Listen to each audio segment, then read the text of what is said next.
What is up, everyone? It's SpookyLoopz, and I hope you're having a fantastic day so far. I was recently looking over some analytics from my YouTube channel, and I noticed something interesting. My videos that perform the best of this platform all have one thing in common.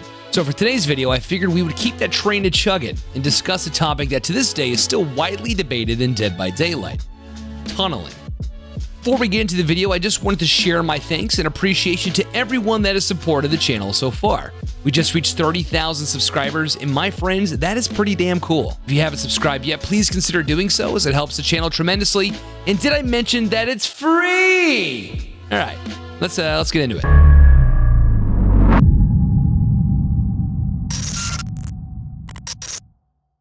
What is tunneling? Well, technically, the word tunneling is defined as to dig or force a passage underground or through something. That definition doesn't really apply to Dead by Daylight, so how exactly was this term coined? Tunneling in DBD is in reference to the metaphor tunnel vision, which means unable to see things that are not straight in front of you. Here's an example. You down and hook a survivor. A few moments later, that hook survivor is rescued. You witness the hook saving, and now you're met with a decision.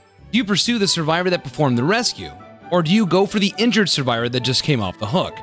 If you chose to go for the second option, then my friend, that is often viewed as tunneling. This leads me to my second question. Is tunneling a bad thing? That depends on who you ask. There are two sides to every coin, and the Dead by Daylight community is no different. On one side, tunneling is considered a viable strategy, as the killer is able to capitalize on survivors being in a disadvantage. Then you have the other side, where tunneling is considered toxic or a shitty means of play.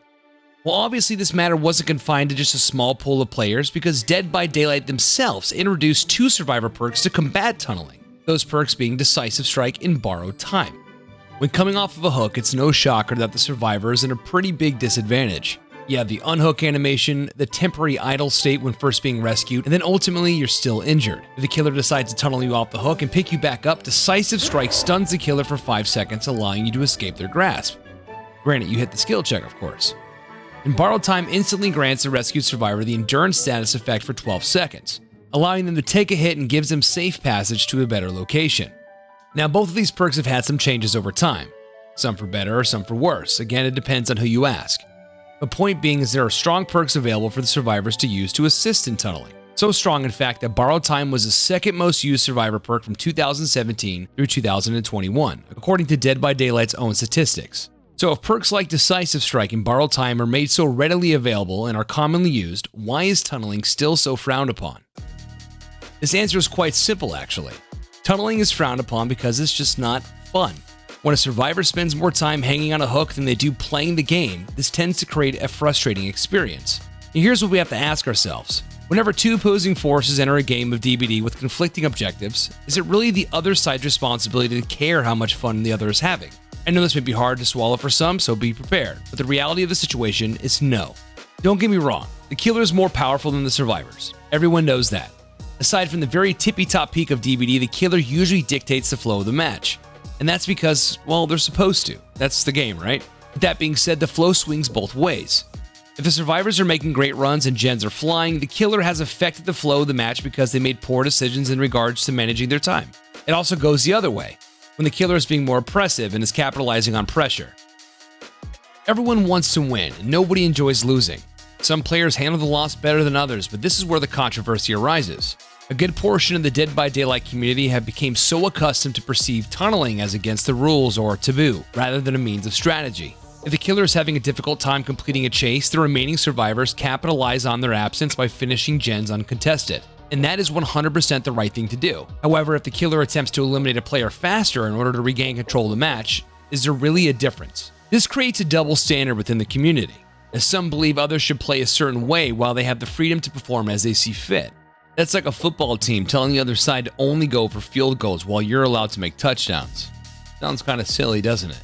Now let's rewind just a tad. I'm all for people having fun and enjoying themselves when playing DBD. After all, this is a video game. However, I'm also all for people playing how they want to, as there are no rules or code of conduct other than what the community has fictionally created. And this goes for both sides. Here is something to keep in mind. Borrowed Time and Decisive Strike are great ways to protect you and your team. If the killer decides to play aggressive and initiate a tunnel, more often than not, they're going to be punished for doing so. Killer hits survivor with Borrowed Time. Hit was essentially useless as the survivor has the endurance status effect and a boost of speed to create distance. The killer then has to catch up to the survivor and deal with any structures or loops along the way. Survivor gets down again and then hits the killer with decisive strike, stunning them for 5 seconds and allowing ample time to create even more distance. Meanwhile, your team has plenty of uncontested time to finish the objective. In short, if the killer really decided to pursue you and only you, there are 2 ways to look at this. Number 1, like it or not, your role in that game has been decided to take aggro and kite the killer for as long as possible. And 2, you apparently have become such a threat to the killer's chances of winning the game that they were willing to chase you the entire game instead of pressuring anyone else. Either way you spin it, you're a badass. Everyone has a role to fill, and you just so happen to be the evader of that game. Another concerning issues are some players understanding that tunneling exists and still opting out to bring means of protecting themselves, solely because they believe in the fictional rules of engagement. This is Dead by Daylight. Survivors have to survive and the killer has to kill you. It doesn't get any more straightforward than that. Just like that survivor had a game plan and a specific loadout when entering the trial, the killer may take on a specific strategy as well to complete their objective. The real problem occurs when a player feels offended when they are met with a specific playstyle, because the outcome doesn't suit them. There's a fancier word for this. It's called entitlement, and it applies to both sides. What's also alarming are the lengths that some people go to with their entitlement because they simply believe that their opponent has to play against them on their terms and their terms only. A buddy of mine, SpooknJukes, yes, their names are very similar, is a fantastic content creator that plays Dead by Daylight however he wants, and has captured some wild cases of this exact type of situation. Take a look for yourself. Wow, Tunnel, you're an absolute cocksucker, dude. You're literally a fucking douchebag. Fuck you. Look at that. This dude comes into my chat, says all of that, which you just saw, and then reports me for griefing. They can run object, DS unbreakable, hook sabo, flashlight. They can do anything they want. Anything they want. But as soon as you tunnel, oh, it's game over now. I make this game not fun for anyone. I make it fun for myself. I'm having fun. It's a game. I can play how I want. You can play how you want. You are considered the resident, yeah. you know, tunneler gamer doesn't give a shit, which is totally fine.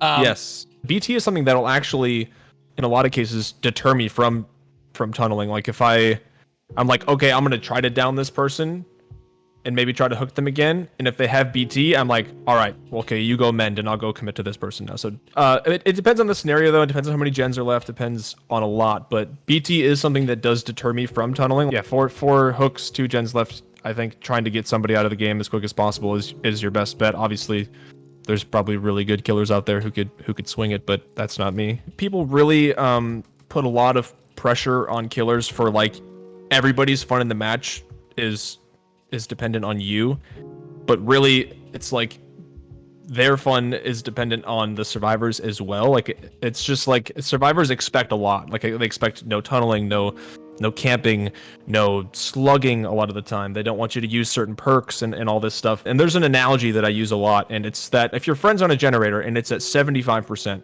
they get chased off of that generator. Are you going to go finish that generator because it's already 75%, or are you going to go start a brand new generator to maybe give the killer some time? Like that's what I would kind of the equivalent of tunneling. Like you want to complete your objective as quickly as possible. Why do you think that they get so upset over tunneling? If there are perks that the game developers put in this game to kind of combat that stuff, why do they still get upset about that? People feel entitled to winning, and if not winning, they feel entitled to like more of a chance. If they're tunneled, they're like, you know, they feel like it was unfair. They feel like they didn't get to play enough. They felt like you took, like you personally reached into their life and took their fun away. Like they were trying to do something and you prevented them from doing that. You as a person, it's like it just creates this personal vendetta of like, they forget that there's somebody on the other side that's also trying to win.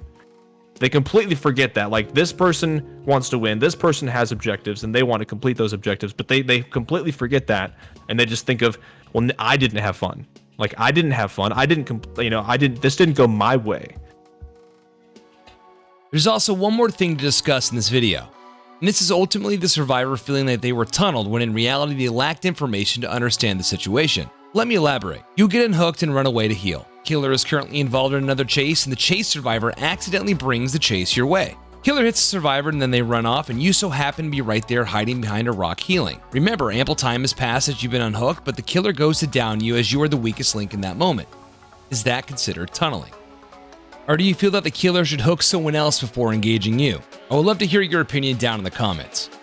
At the end of the day, my friends, everyone has their own win conditions and play styles. When the situation calls for it, sometimes getting a player out of the game to create a 3v1 in order to keep up with the flow of the match is necessary. Like I've mentioned in previous videos, Dead by Daylight is a video game. Play how you want, enjoy what you paid for, and if certain strategies get on your nerves, there are perks to help you prepare for it. Hopefully this video brought some light to this topic and was educational to some. In case you didn't know, I stream full-time on Twitch with a brand new schedule. I stream every Saturday through Tuesday starting at 6 o'clock Pacific Standard Time. You can catch me at twitch.tv/SpookyLoopz. Big shout out to all you lovely people for the support as of lately, and I'll catch you on the next one.